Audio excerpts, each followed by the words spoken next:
And let's get to some breaking news right now. We've been telling you about all morning. Video was just released within the hour of a deadly shooting of a man during a police traffic stop. Right now, our Chris Ty has seen the video, joined us right now.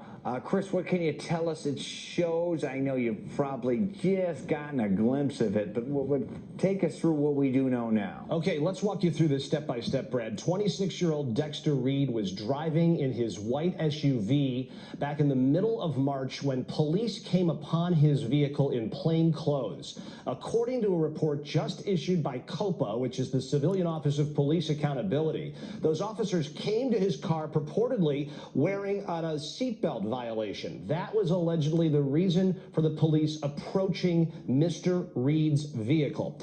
What happened in the ensuing 90 seconds is 96 shots were fired within 41 seconds of time. There is an exchange, and we're about to play this for you. We have edited out some of the vulgarity from the exchange. This shows the officers coming up on Mr. Reed's vehicle, asking him to come out of his vehicle. COPA today is saying that, and I want you to think about this as you're watching it, that it appears Mr. Reed fired first. The video does not make that abundantly clear, but COPA, who has been working through this video over a series of weeks, says that indeed the suspect fired first. That will be the focal point of a press conference between COPA, the mayor, and the state's attorney, which is coming your way in about 14 minutes. But let's get to this video and we can talk about it on the other side. Let's watch.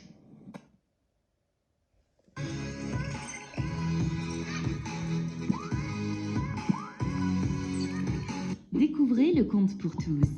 Avec Sogexia, ouvrez votre compte en ligne en quelques minutes, sans condition. Roll the window down. What are you doing? Roll this one down. Roll that one down too. Hey, don't roll the window up. Don't roll the window up. Okay. Do not roll the window up. Unlock the doors now. Unlock the doors now. Unlock the doors now. Open the door now. Open the door now. Open the door now. I'm 6-4 David. Shots fired. Shots fired. Hey! And that is just the beginning of the shooting. Again, 96 shots fired within the span of just 41 seconds. COPA's analysis of this video indicates that the man behind the wheel there, 26-year-old Dexter Reed, indeed fired first. The catalyst for this stop, which is a little curious here, you don't usually have 5 officers in plain clothes addressing a traffic stop, but I'm sure that will be something we will hear more about in the press conference, which is coming your way in about 13 minutes. You know, Brad, bringing you back in here, one of the key questions is, of course, what was bringing so many officers to surround that vehicle? This is a gentleman who we understand did have a history in the last few weeks before this shooting, which killed him, that he had brought a weapon into a street festival. But whether or not that history plays a part in this incident, and as we watch this, you can see the officer reaching for that handle, asking him to roll down that window. In the background, and I don't know if we could hear it in our clip that we played, you hear another officer saying, "Do you see his hands?" These are all the things that when we watch these videos, knowing what happens at the end of the line, we look and see, what did officers do? What did they know? What could they have expected to know? So those are the critical questions here. But the number of shots fired, 96 shots fired in the span of just 41 seconds. I want to show you a statement that COPA, the Civilian Office of Police Accountability, just released. Again, they're saying that the catalyst for this was a traffic stop, that he was purportedly not wearing a seatbelt, that the officers pointed their firearms, and their investigation confirms that Mr. Reed fired first, and that over the span of 41 seconds, 96 shots were fired. This is one of those classic cases where we just don't know the full picture. This 26-year-old man, his family says, was a star basketball player, the love of their life, one of 3 children in this family. He attended Morton College in Cicero. The questions here are quite long. All we have is that raw material and the statement from COPA. So, Brad, again, coming up in about 10 minutes' time, we're going to hear from Mayor Johnson, we're going to hear from COPA, and we're going to hear from the state's attorney to kind of comb through and then presumably answer some of the very difficult questions that sit before us. Okay, Chris, just a little bit of conjecture here, but I mean, obviously, yeah, a lot of questions there. Why were there so many officers surrounding a vehicle about a purported seatbelt stop? And also, why would someone, as COPA presumes, open fire on police if they've only been pulled over for a seatbelt stop? Just in listening to it, the initial shots, there seemed to be a myriad of them out of the gate. Bang, bang, bang, bang, bang, bang, bang, bang, bang, bang. So if the conjecture is by COPA that the decedent here, the person driving, passed away, fired the first shot. Mr. Reed. Yeah, Mr. Reed. Well, it would presumably be many shots, would it not? From what you can hear there, because it doesn't sound like much of an exchange at first. Yeah, I think what we're going to have to comb through here, and this just came out at about 5 after the hour, we're going to need to see, what kind of casings did they find that matched to his gun versus the 5 officers.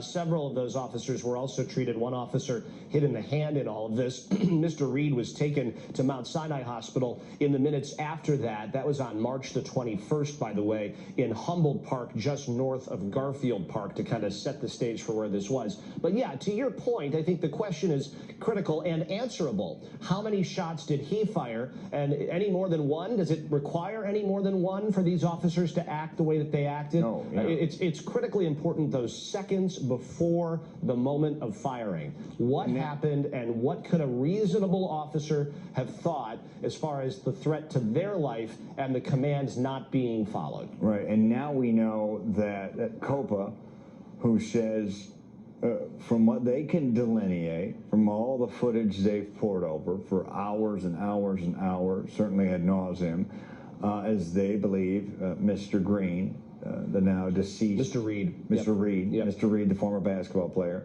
died, shot the first shot. That's what they believe. We know Mayor Johnson and State's Attorney Fox are meeting with COPA or at COPA headquarters. There's going to be a press conference at 10:45 with State's Attorney Fox, with Mayor Johnson, and with representatives from COPA, as we understand it, at City Hall. To set the table for what comes after that, at noontime today, we are expecting to hear for the first time since this video is released from the family of Dexter Reed, who had been asking for days, 1 full week after this shooting, they had asked for an abundance of evidence. Let us see this video. Let us get a better understanding of what led to our son, our brother's death. So they were, as we understand it, able to see this video for the first time yesterday. Today it's being released in the 10 o'clock hour, and before the 10 o'clock hour is up, you have the mayor, COPA, and the state's attorney all trying to get out in front of this to make sure that the story doesn't get unmanaged from their perspective, trying to offer what they say happened, what they say was justified, or what needs deeper investigation. And then, of course, the family will have an opportunity to listen to that, presumably, and then respond in kind an hour later. Okay, so is there anything we know, more can decipher so far, about what stance we think Mayor Brandon Johnson, State's Attorney Kim Fox, do we know the tenor of what they're going to say? Are they going to ask for calm in reaction to this? Are they going to say, take a side, if you will? It's interesting, those two meeting together, and then along with COPA. Right. It's an interesting mix, grouping-wise, but they are meeting together.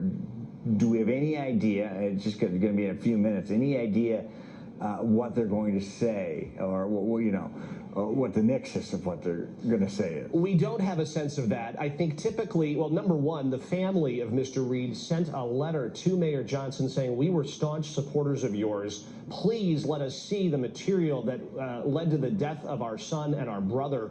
It's unclear whether or not the mayor responded personally to them. But zooming out, when you have cases like this where there is such, it's life and death, it's police acting appropriately or a police misconduct, some of these critical questions that hinge on seconds. Usually what we see in this sort of thing is a pump the brakes, let's hold on. While it has been 2.5, 3 weeks, we need a little more time to sort through all of this, but this is our first snapshot, our first look at the material, at the videos, at the narrative from the agency tasked with making sure all the I's are dotted and T's crossed. I would, as you asked, will they be asking for calm? I am sure of that. There had been some fervor leading up to today.